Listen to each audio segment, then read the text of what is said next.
Welcome to the Salty Seekers, where you can hang out with friends and talk about all areas of spirituality and the metaphysical, while knowing you don't have to be pure love and light to do it. Hey, welcome back to the Salty Seekers. Glad you're with us. Today we're talking about self-care. Well, self-explanatory. How you can take care of yourself and not just retroactively, but proactively. I know for one, a lot of times when we try to take care of ourselves because something's happened. And I'm guilty of that. I don't know about you, V. Yeah, we're putting out fires. We wait until the fires are burning and then go, oh shit, there's a fire. Let me take a salt bath. let me find let me find some bath salts or a bath bomb, or let me get a mani-pedi, let me get a massage. I mean, those things are great. They're important, but I think that a lot of people use those as an afterthought instead of just being proactive and taking care of themselves. I know I am completely guilty of this. How about you? Too. I went real literal when you were talking about your fire and then salt. I'm like, wow, that would be very painful. Burning yourself and putting salt.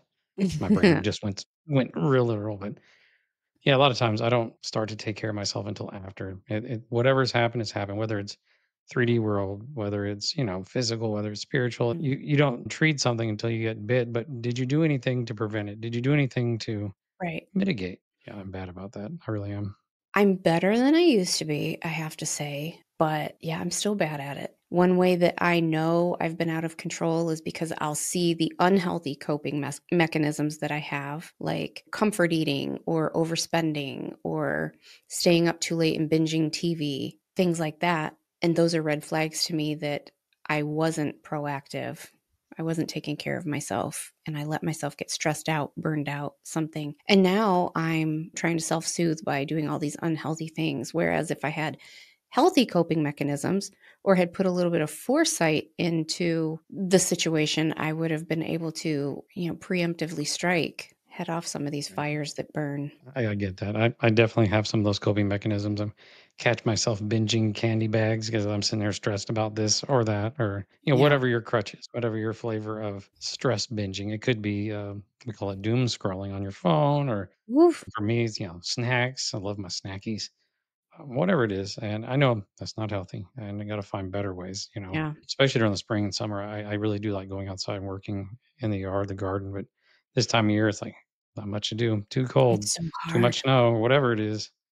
I'll stay in here and get this bag of circus peanuts. You're such a bad influence then because you'll tell me what you're eating and I'm like, "Oh, I want some of those."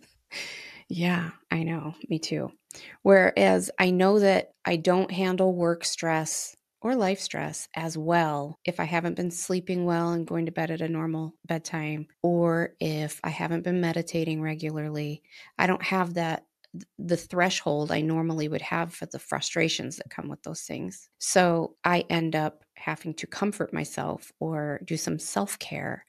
Whereas if I did those things, did some intentional living, I went to bed on time, I meditated every day, I was eating a healthy diet, I was well hydrated, I spent some time with friends or family and had, my cup filled relationally, then when frustrations come, I handle them way easier and I don't need to comfort myself as much, if that makes sense. Pre-planning and applying lessons that you've learned. Because Yeah. inevitably, we all had to go through this, and there's lessons. And I was trying to teach my daughter the other day that nothing's wasted or nothing's lost as long as you can learn something from it. Whether it's a great experience or the worst experience, learn something from it. And that way, the next time you go around, you see this like, I know what to do now. I can do it Mhm. better than I did before. Does it mean it's the best? No, but you apply what you learn. I guess wouldn't that be the definition of wisdom at that point? You're taking the knowledge you've gained and applying it to a future situation, Mhm. becoming wiser than you were just a minute ago. Right. And so some of the other things that, well, first of all, let's go back to what we were saying. Like, what are other ways that you tend to numb yourself or self soothe, if you will, when you've not been taking care of yourself? Me, my snackies. But a lot of time I get out of my own head. I'm almost always outside of my own body in another world. I'm thinking of somewhere else. I'm imagining somewhere else. I try to take myself away from this reality. and it's not productive. It may be soothing at the time, maybe stimming, some of my familiar words. So I've tried to remind myself when I get into those ruts, like come back, come back. I'm on another planet or I'm in another country, but because I'm trying to avoid the stress of the day, the reality of the day. Hmm, I don't know. What are your some of your interesting. favorites? I tend to overeat, not overeat, but like constant, just grazing. I'm constantly like snacky because I'm looking for some kind of stimulation. I'm looking for like a dopamine hit, if you will. So I'm trying to comfort that way. I'll be adding to cart. Even if I don't purchase the stuff, I'm on there window shopping and adding to cart. I tend to binge TV or TikTok or something to get out of my head. Like you were saying, like I'm somewhere else, but it's like in a TV show, doom scrolling. And I'm just doing anything to avoid. And I can tell when I'm avoiding what needs done in my life, I'm procrastinating on something because this usually happens when I need to do something but I know I'm not good at it, or I've never done it before, so I'm not sure how I'm going to do it, I will procrastinate for 50 years when really the project will probably take me 5 minutes. But I'm intimidated by it, and therefore I avoid it. I will scroll for days. I will find any other thing to do. But I can tell that that is me putting out my own internal fires because I didn't do the prep work to know what I was doing. So, yeah, those are all the signals to myself that I need to take better care of myself so that I don't stress myself out. I tend to future trip a lot, and that's not a good place to be. We have to stop future tripping. One of the things that I have been telling myself that I should do, I haven't done this before, but I heard someone say it somewhere on social media, and I think it's a great idea. So I think that you need to write down a list of everything that's stressing you out, and then you need to cross off everything on that list that you have no direct control over, and then you need to let it go. The reality is, it's almost all of it. It's almost It's the whole almost list we have all no of it. control of. Yeah, that's the point. It's almost all of it. You have no control over so many of these things. You can do what you can do. You can't boil the ocean. You can't do it all. So, anyways, going back to the pre care instead of aftercare, that's the big thing here. I talk about intentional living a lot on my channel. Some people who watch my show are probably like, "Oh, we know." But it's so important. Seriously, it's so important. Meditation and intentional living, these are the things that are going to change your life. And they are simple. They may not always be easy, but they're simple. Doing it day after day after day and being intentional about something, it's the most simple thing in the world. So, with intentional living, you want to think about what you want out of your life. If you know that I don't do XYZ, I'm going to get stressed out. Or if I don't do this, that, or the other, that's going to happen. And I hate when that happens. You have to head them off at the pass and think about it beforehand and do the things that will help you out in the long run. Like, I know that if I don't set aside $200 for groceries for over the next 2 weeks, I'm going to spend that money. And Mhm. then come 2 weeks from now before payday, I'm going to be eating Ritz crackers and mustard because that's all I got left in the house. You have to be proactive about it. I get them ramen noodles. They're cheap, good. Right? And so if you know that if I don't refill my medication every 3 weeks, when it comes time that I run out of meds, I'm going to feel horrible for several days until I get more. So you have to be proactive. Do you know what I'm saying? You have to think about all these areas in life that usually cause you to need to go get a massage and de stress. Think about how you can preemptively strike to cut down that stress level for yourself so that you don't end up in that situation. You can get massages because you want them, not because you think you're going to become homicidal or whatnot if you don't get one. That's for me, one of the real life examples, and I mean, I'll tell the story. I've worked in the retail space for a long time. Hmm. And over the course of these many, 15 years or so, I've seen layoff, I've seen layoff, I've seen layoff, and I've survived them. But I've watched how it impacts people, and I've watched how the scares have impacted me. So over the years, I devised plans like what happens when this, it's a win, when it Yeah. finally hits you. And so I build contingencies. I set aside savings and plans and hoping to never use it. But come at the end of December, it finally happened. And of course, in the moment, all those panics hit you, those stresses like, what am I going to do? And then I just calm down. You thought ahead of this, you planned ahead because Hmm. you had seen what it did to other people. You had seen how it made you feel watching that. And then I was like, I do have a plan. I have it all set up where I'm good for months while I try Yeah. to find what's next. And so, if I wouldn't have done that, I'd be a wreck. I promise you, I'd be so stressed. And I'm not saying I'm 100% stress free, but I know where I could have been versus where I am. And that was that pre planning. Instead of trying to put out the fire after it happened with no plan, this is one of those times in life where I applied the lessons. Yeah. So I'm sitting in a much happier place where I'm like, okay, I can take a moment. I can enjoy sleeping in, hanging out, Right. with the kid. My mom and many others around me have put together to-do lists for me, so I have Yeah, my little weeks filled honey-do out with, lists. hey, can you come do this? Can you come fix that? And yeah. So translation, I'm not doing anything. So yeah, sure, why not? But, it's been an experience, and even planning for this experience, it goes back to my learning. I've learned a Mhm. ton in this experience so far that I'm gonna apply once I get back going.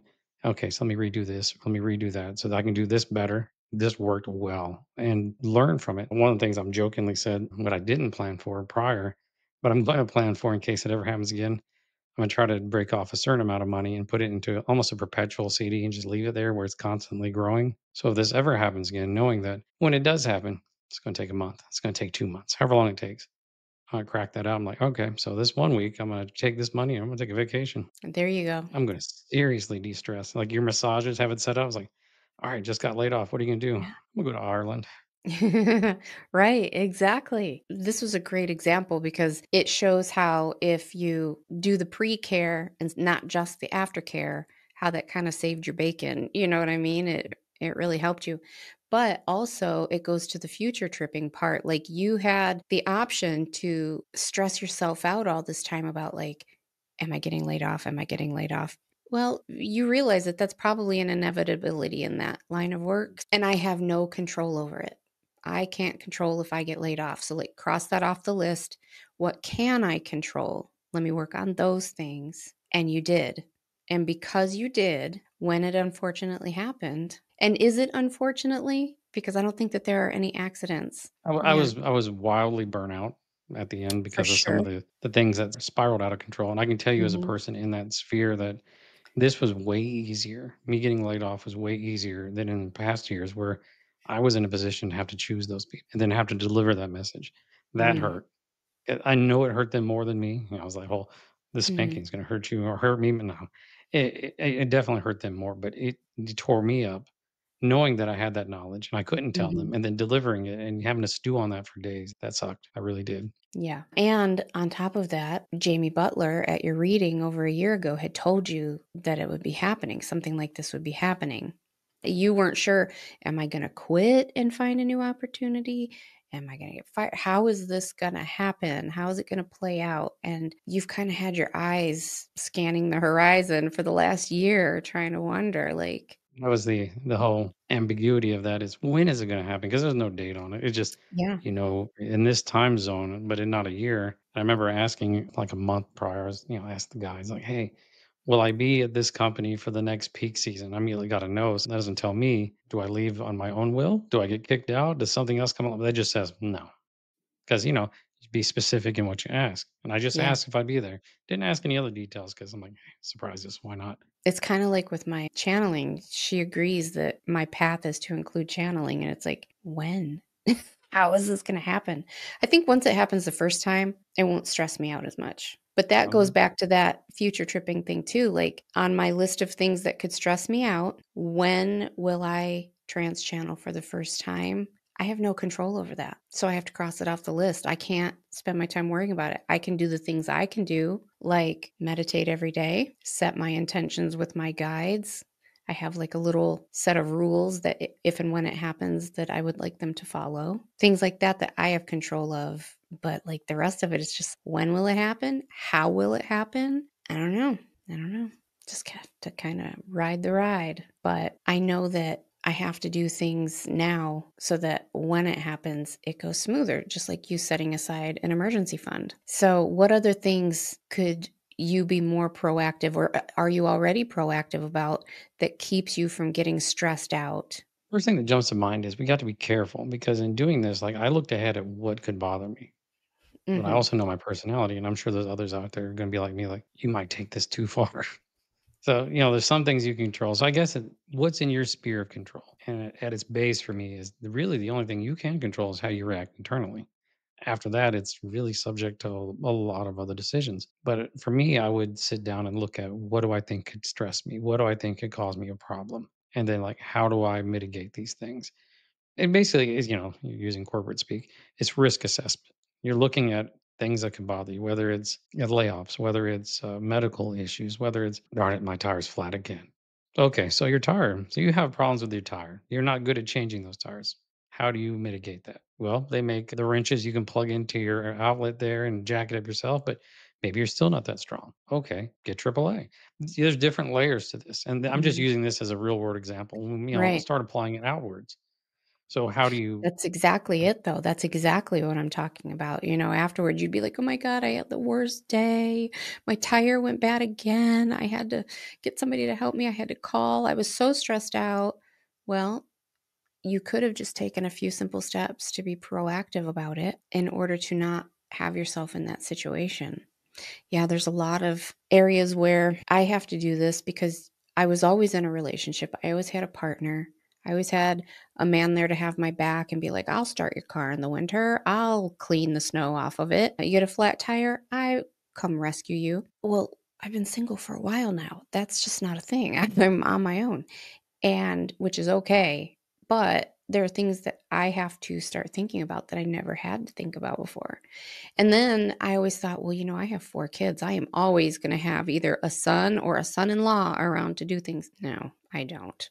Anyways, I have to start thinking about these things. So I know that if we were in a blizzard and I had to shovel my sidewalks, that's going to really suck. So I make sure that I have a snow guy on speed dial in my phone so that if it snows, I can shoot him a text and be like, hey, can you do my driveway? He charges me $30. That saves me so much stress, and I don't have to ruin my day. I don't have to stress myself out. I don't have to have a cardiac event shoveling my driveway in the middle of winter because I'm not used to doing it. The other thing that I think of is I'm a nurse, and nurses are notorious for not taking their breaks.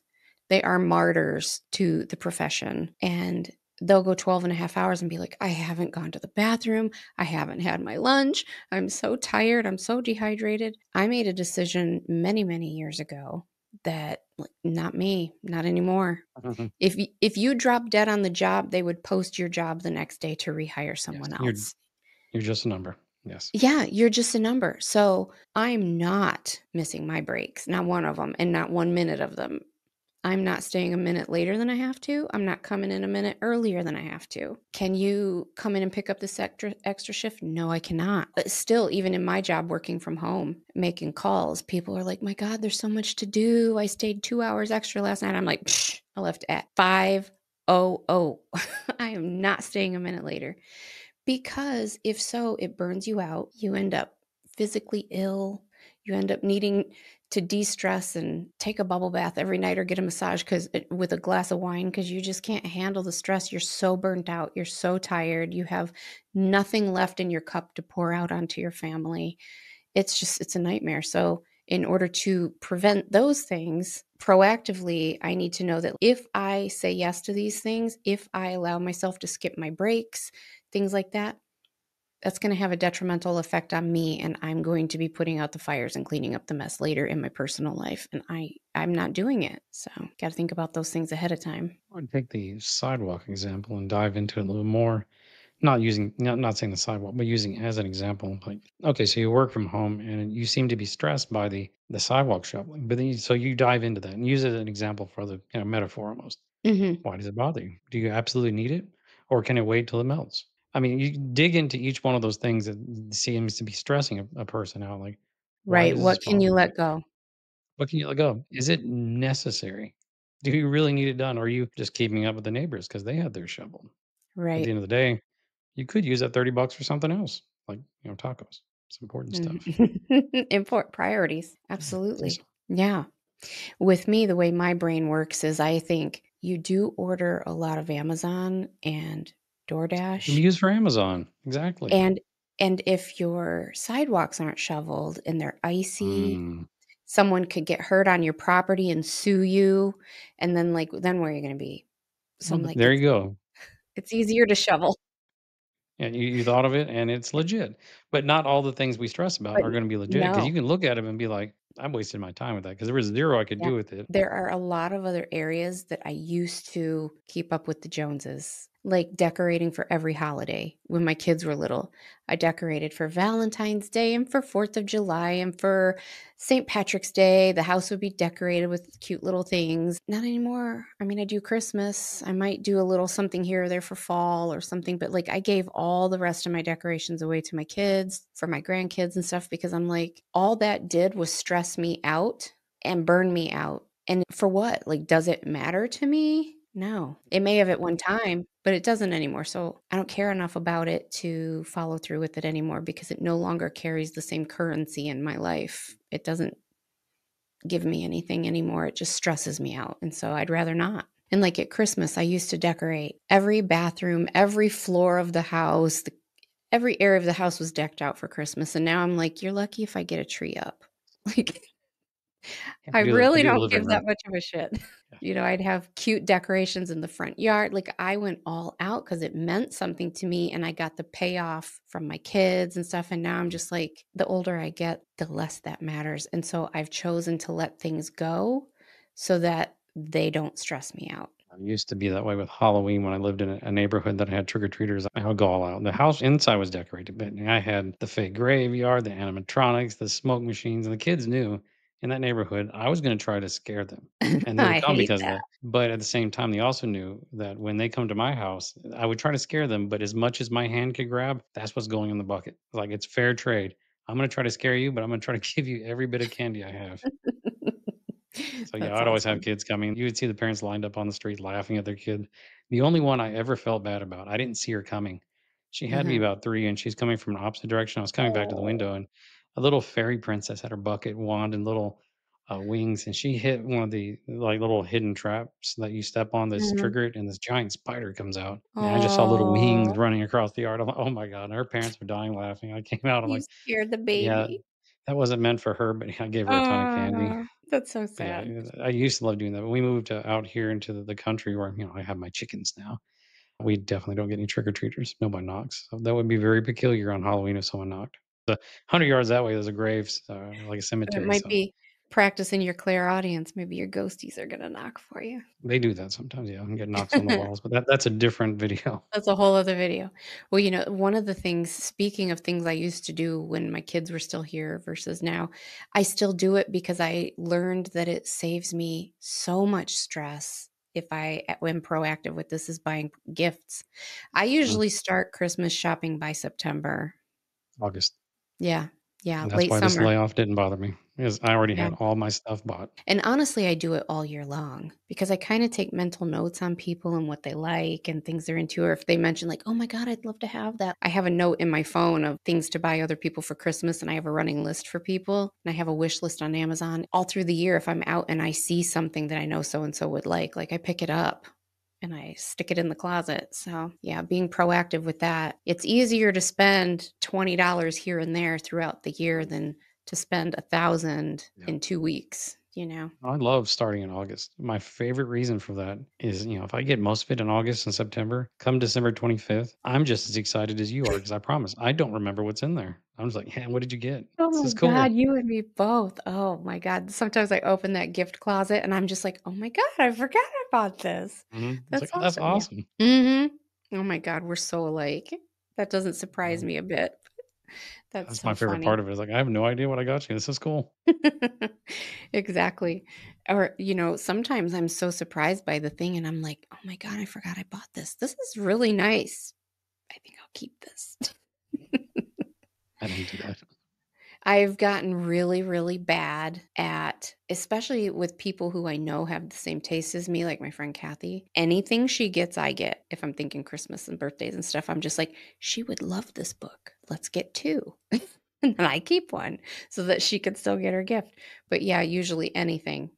She gets one, I get one because I know I'll end up keeping her gift. And then that stresses me out because I have to go buy another one or I'll spend too much money. I don't know. But yeah, I just buy 2 because I know. I guess that's one of the other keys is to know yourself. Quit living in denial. Quit living in denial about who you are If you know if you're not sleeping right, you're gonna end up smoking a half a pack of cigarettes because you're stressed, go to bed on time. Or if you know that if you start texting with that ex, he's gonna stress you out, you're gonna comfort eat your weight in hot Cheetos or ice cream the next night. Like, quit texting that motherfucker back. Like, stop it. But he's so cute. Well, that is beside the point. That is neither here nor there. All I can think of is that lady on TikTok. Lord, what is her name? She does those funny parody tarot readings where she's like, "Don't you get naked for that motherfucker. Don't you get naked and climb on his dangalanga. Don't you do it." Haven't seen that. You haven't? I sent it to you before because I think it's so funny. I will be sending it to you again. I'm gonna have to find it for you because she's so funny. Anyways, you have to know yourself. This was a big one for me. Holy moly. I know that I'm gonna want to shop at least a little bit. It doesn't have to be anything big. It could be 20 bucks. It could be 10 bucks. But I think it's the dopamine hit, it's the ADHD showing itself, like, I like the feeling of, like, picking out something special and bringing it home and, like, it's a new little thing, new little crystal, new little book, new little shirt, whatever. So I just started budgeting that into my budget, like a little allowance. I know I have X amount of dollars that I'm allowed to spend on myself. I mean, budgeting is permission to spend. It means you're not taking it from somewhere where it needs to be. You're not overspending. You are allowed to spend this money. It's yours. And doing that for myself, budgeting an allowance every payday, even if it's small, I can get a coffee guilt free. I can buy something off Amazon guilt free. That headed off so much stress for me because I need limits. No, you don't. Treat yourself. See, I used to think you were sweet when you'd say that to me. Now I just know you're diabolical. Like you're just trying to. No, I budget everything, and I just wanna live through you. That's all that's happening here. Mhm, mhm, mhm. And don't get me wrong, I felt that way the last few days when I went and picked out my new suit for, interviews and jobs and such, and I don't ever spend money on myself like that. That is the Yeah. most expensive pair of clothing I've bought in a very long time. But, yeah, here I was today trying them on, like, "So pretty." Right, right. Trying on ties, and so it's not something I experience a lot, so I enjoyed the moment, but, yeah, I'm not Love it. typically a shopper. Love that for you. There is nothing like a man in a good dark suit. Decided probably in the summer I'm gonna go back and get a tan one. He has one on his rack that I really liked. I don't know Mm, why, but I liked it. okay, do you, boo? I'm sure it'll look great. I was just thinking, tan suit. And then I'm like, well, I like Obama in his tan suit. I liked that. People teased him about it, but he looked handsome. The one that he had on his rack looked pretty good, and, Yeah. he tends to be more ex this particular guy in my city, he tends to be more expensive than the other box stores. He's a local guy. Yeah. What impressed me, I think I told you about it. You walk in the store and he's on the other side helping somebody, he just spins around and goes, 44, and you're like, and he was right. He was like 50 He nailed yards it. this way and just knew my size. I'm like, "Okay, I'll come back." He knows what he's doing. Nice. Yeah. You're going to look great. I saw the pictures. You already look great. You know it. Good for you. Try not to think about that, though. One of my toxic traits, I don't do well with compliments. So if someone starts complimenting me, I'm like, See, I'm the opposite. Like, compliment me. I don't like a nonchalant person. I want fucking chalant. Launch them, just lob them at me, and I'd be like, those last meetings I was attending in my old job, this one uh, lady from another department comes on, "Oh, I'm glad you're here. Anytime I hear your voice, I know we're good. Things are gonna get done." I'm over here going, "Like, stop." you're so cringy. See, I've noticed that I've tried to tone it back when I talk to you significantly. I've tried to stop being so effusive with my compliments and stuff because I compliment everybody. I'd be like, "Girl, you look good. Ooh, your booty looks good in them jeans. You look so handsome. Oh my god, you are so Does you fucking like handsome." pancakes? And anytime I like compliment you on something, it's crickets. No response for like 4 hours, and I'm like, I've scared him Don't get me away wrong. again. I enjoy compliments. It's just not Yeah. something I'm used to, so it definitely impacts me. It's kinda like, "Oof, Yeah. oh, See, she's up to something there." Mm. that's my native language. I'm just like, life is too short, and if you like someone, you should tell them. If you think something looks good, you should say it. If you think somebody did a good job, you should tell them. If you think someone's ass looks really good in them pants, you should tell them. Doesn't work Just in my world, yeah. You as a woman saying that to another woman is great. I correct. can't go around saying that. No, you may not. No. Yeah. No, you may not. But I can. There are things you could do though. I mean, there are things you could do. You could go to a certain limit. You could be like, your hair looks really pretty, or wow, you look really nice today, or good job, things like that. You could do those things for people. Yeah, I'm very effusive with the compliments, and I forget that not everybody else is We got until I different see like languages the on that. deer in the headlights look like mostly when I worked at the hospital, I worked with people, and I'm thinking, I didn't ask you to marry me. I just said I like your tie, dude. You know what I mean? But Hello. here's the contrast. I don't remember if it was our last video we did. One of the moments you were really complimenting something about me, and I was just quiet. You even called it out. But Oh, the yeah, yeah, difference I did. I called you out. I'm like, "And you have nothing to say." that I Great. did, I don't know if you picked it up. I spoke in my language. In the middle of Don't that you whole video, I'm like, maybe you should check your door. I don't know. Maybe something was Yeah, delivered. yeah, I'm you did. and she's the verbal person. I'm the acts of service. I may not be Yeah, very good at saying exactly how I feel, but I'll let you know in my way. and I'm this is true. constantly listening. Some people go, he doesn't talk much. I'm constantly listening. So I'll sit there listening. You're like, man, I love Boston baked beans, or man, those lemon heads at the movie theater are great. And I'm sitting there taking notes. All right, they're going to show up on Uh-huh. your door. Yeah, exactly, and I love that. So we speak in two different languages. Yeah, I love to be thought of or made to feel special because I don't like to have to wonder where I fall on somebody's friendship spectrum or their love spectrum or how they feel about me. I think you should let everybody in your life know you care about them and that you think about them or that, how you feel about them and whatnot. And I just thought that was really sweet the other day when you're like, check your door. And I'm like, and then the next day you're like, check your door again. Like, aw, Truth be told, it was one order, but Amazon I'm, broke it into I multiple figured. shipments. They always do. I know, I figured. But it was still thoughtful nonetheless. Thank you. That's Thank you, how thank I you. communicate, and that's how, Yeah. talk about self-care. I was sending care to help yourself, and you sent verbal care to me, and it helped myself. And myself appreciated it, although, now I have candy all over my house that is delicious, but Rookie, I'd already ate all that. I'm trying to budget myself. See, this goes back to being proactive. I know if I binge on that candy, I'm going to feel like real shit. Because I did on the first box of Boston baked beans. And the next day I was like, why do I feel awful? It's probably because my sugar was so high. I'm not even diabetic, but You enter that guy from the '80s with the mustache. Do you or someone you know have diabetes? yeah, diabetes.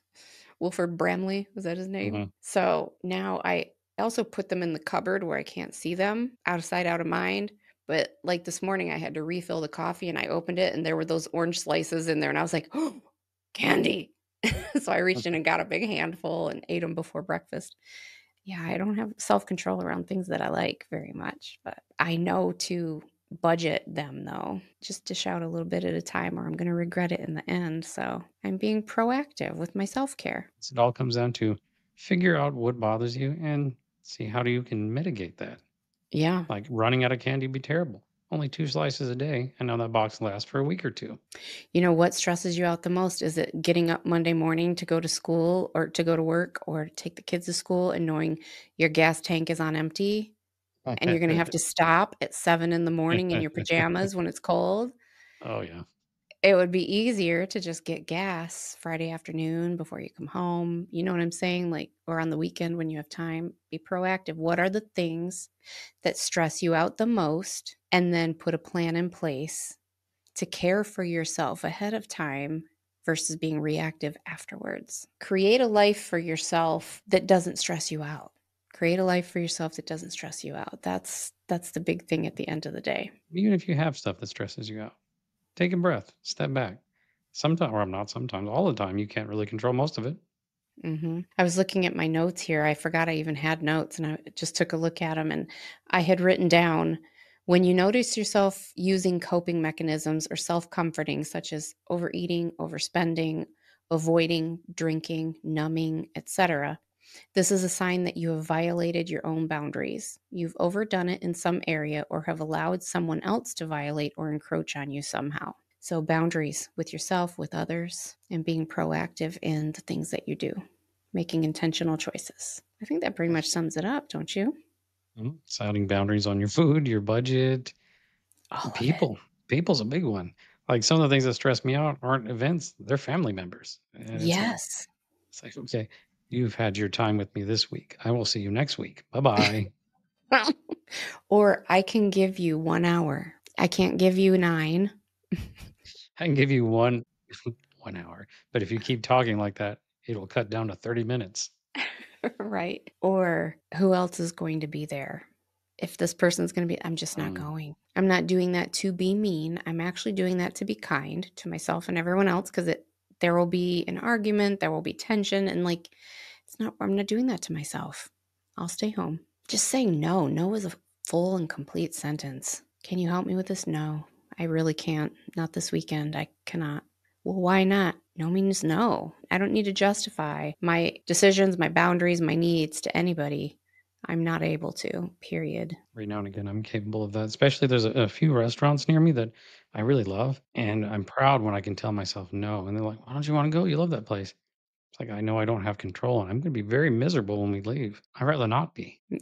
Just say no, set a boundary on that. Today in our group meeting, you weren't there, but I was talking about my first month of my no spend year and how I did pretty good. I've only had like 2, maybe 3 days where I had to put a frowny face on the calendar saying I spent money that day. Do you know several people spoke up and went, I bet it was on food, wasn't it? It was on food, right? And I'm like, ugh, Ouch. no, actually. The one time I was out doing something with my family or something, I was out for hours and I'm like, I'm so thirsty and I'm getting tired. I need a coffee. So I spent $3 and bought myself a coffee. And I wouldn't put no the other, frowny face for $3. I put a frowny face if I spent 1 penny that I shouldn't have. Like the other Exactly.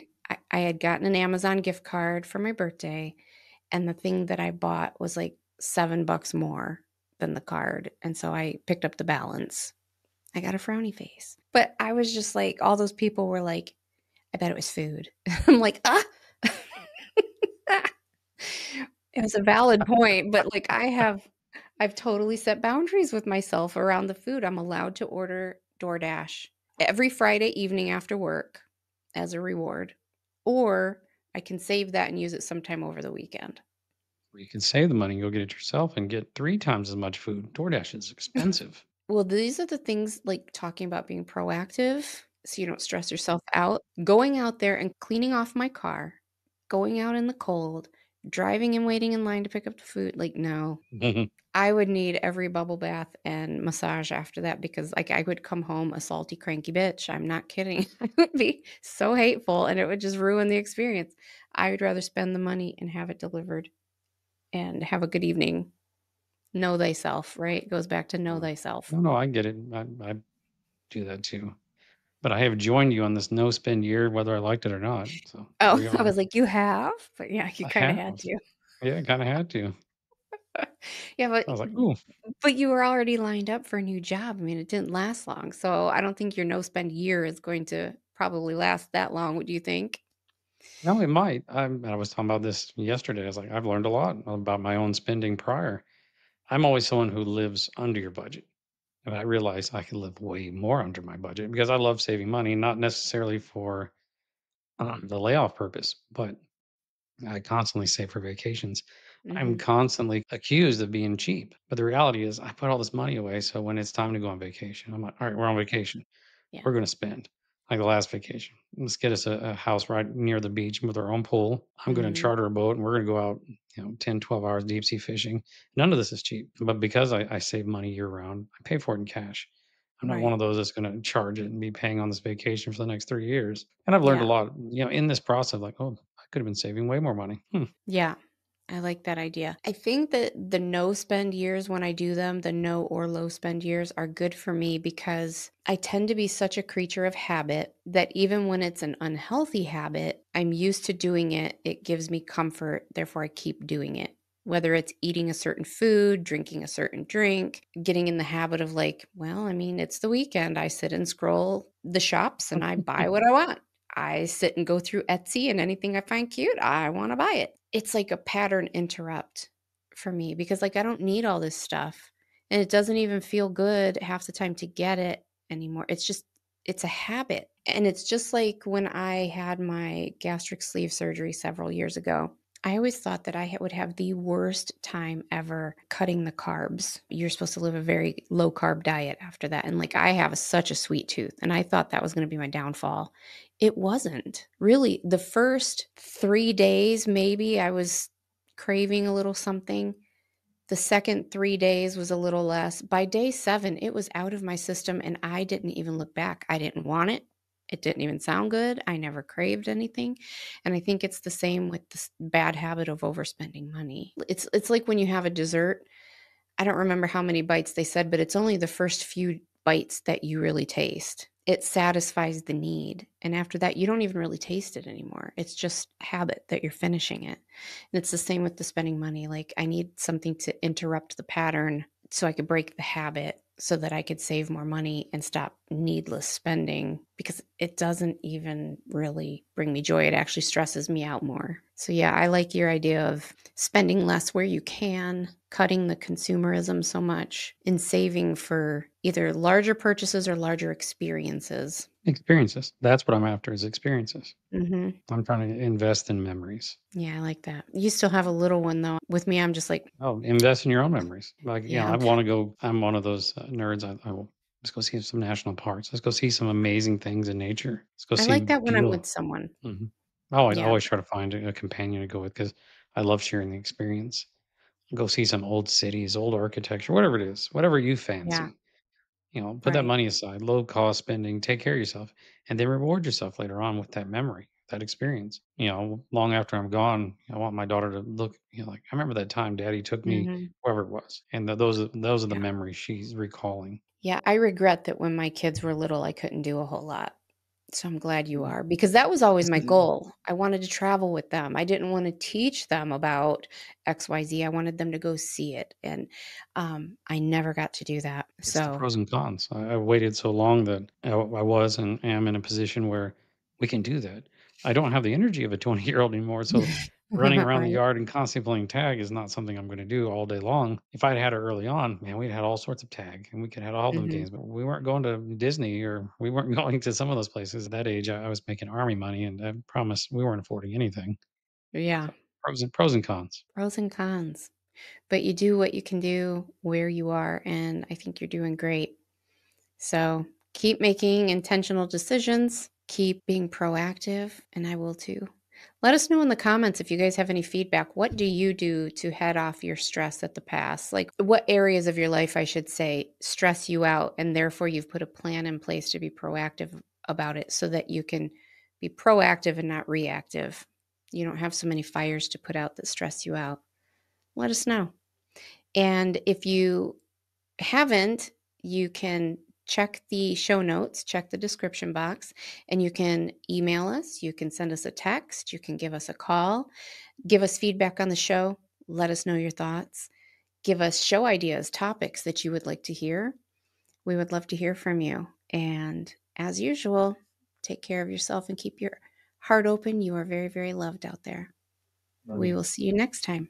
Bye.